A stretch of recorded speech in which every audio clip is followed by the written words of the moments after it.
Boracay has been one of the top destinations in the Philippines. Local and tourist destination, especially for summer. And today, let me give you a tour of Boracay in 2026.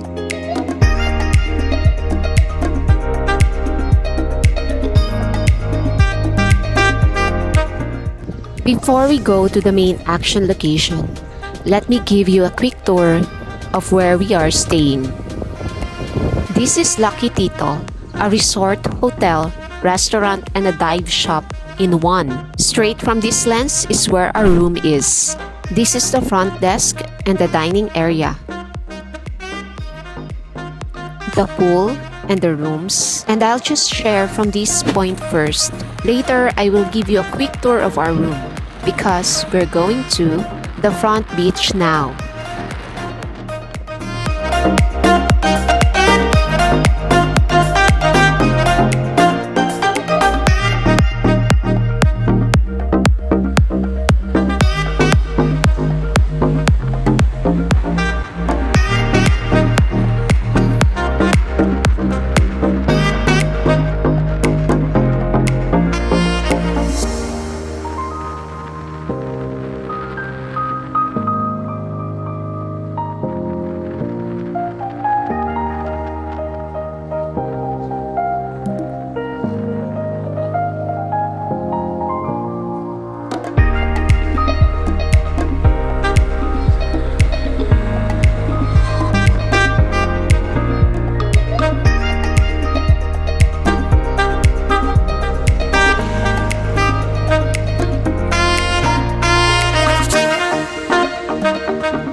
Time check, it's just past 6 in the morning, and you can hear in the background the opening of the roll-ups.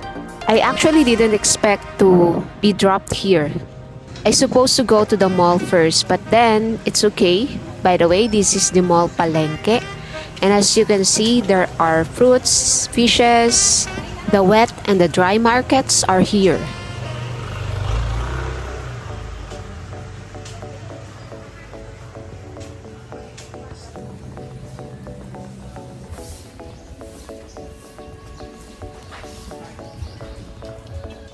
There are stores here that really caught my attention, and one of it is this Mugna, a leather art store.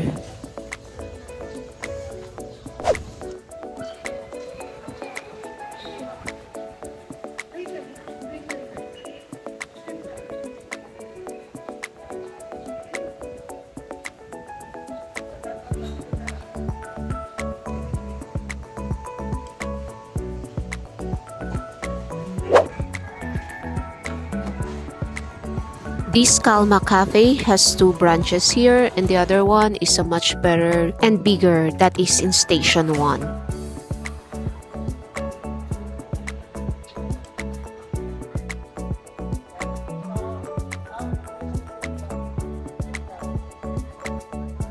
Now, this is the beach situation here in Station 2, and yes, there are green algae, and this is normal during summer season.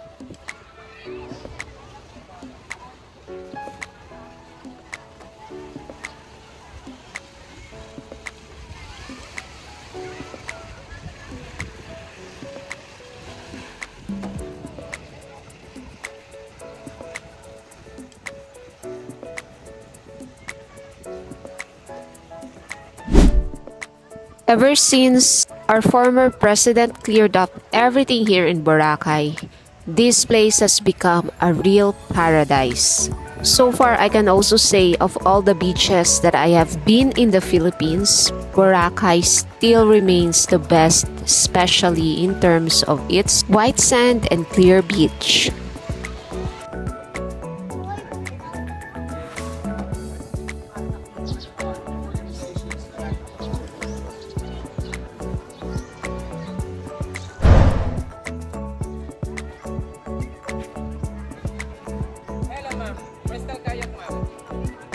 From this point onwards, I wanted to create a different visuals and transitions of Boracay.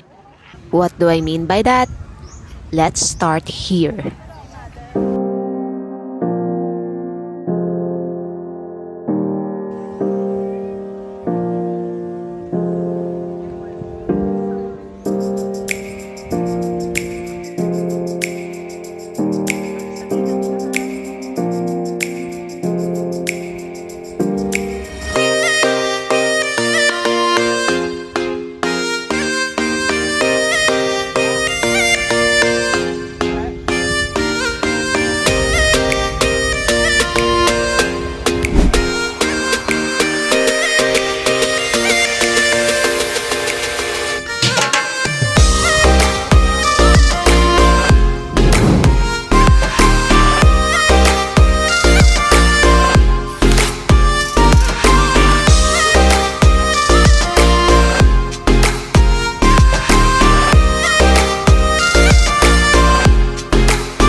Now we're back on the road, and this time we are going to the Station X. I supposed to show you Station 3, but then I decided to show you Station X instead. This is still part of Station 2. So 2 years ago we stayed in this area, and you can check my previous vlog about Boracay in my playlist because I have made a full vlog about this place, and I even created a full walking tour in here. So let's start another round of transitions here.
Now we're back on the road and I decided to go back to my stay.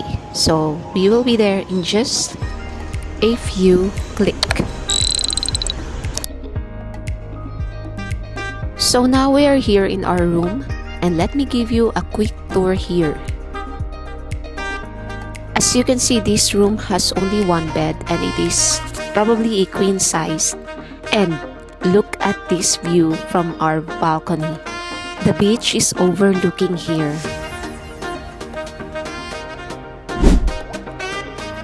On our bedside, we have this cute lampshade and it is a space themed. And we have here some controls of the light. So that one is a light control in the bathroom. And the middle here is the control for that light near the entrance. And the final switch is the control for this big light.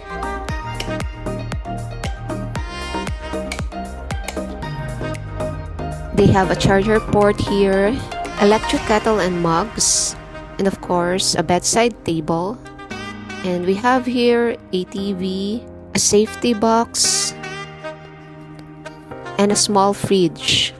It has 2 water bottles in there, and above it is also a cable or charging port. And this room has a modern minimalist interior. And now let's go check the bathroom. So right away you can see there are buttons in here and a remote control in there and a shower. So far I can say their bathroom here is a great experience to have because we have here an automated toilet seat with remote control and the Japan feel starts here.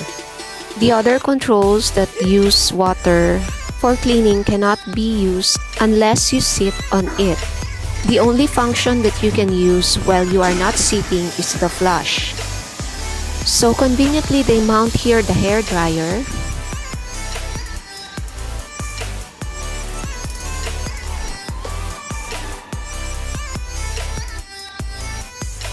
And the guest kits, they have almost complete of it for the guest. They have the soap, toothbrush and toothpaste, the shower cup, even cotton buds, some pads, and even a ponytail. We already used some of it, that's why I cannot show everything. With regards to their mirror here, it has lights on it. You can change the color of the light according to your preference, whichever that made you feel beautiful.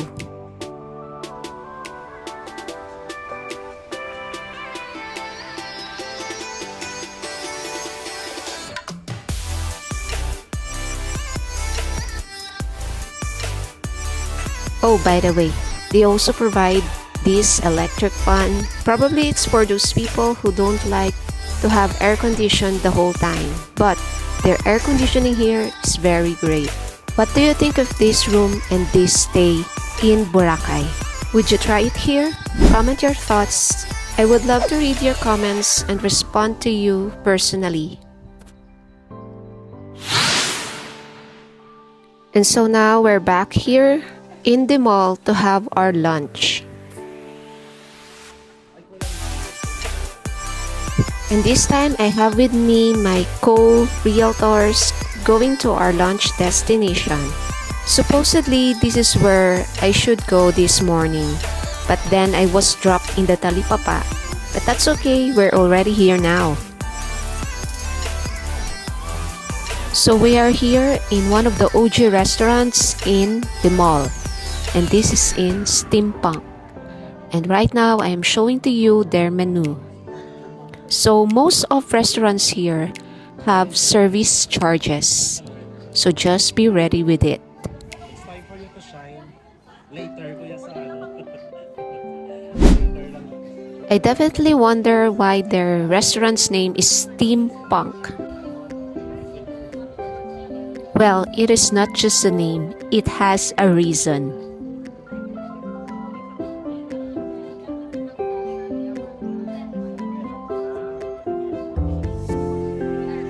Found that cute little guy up there, and it also has a reason why he's there.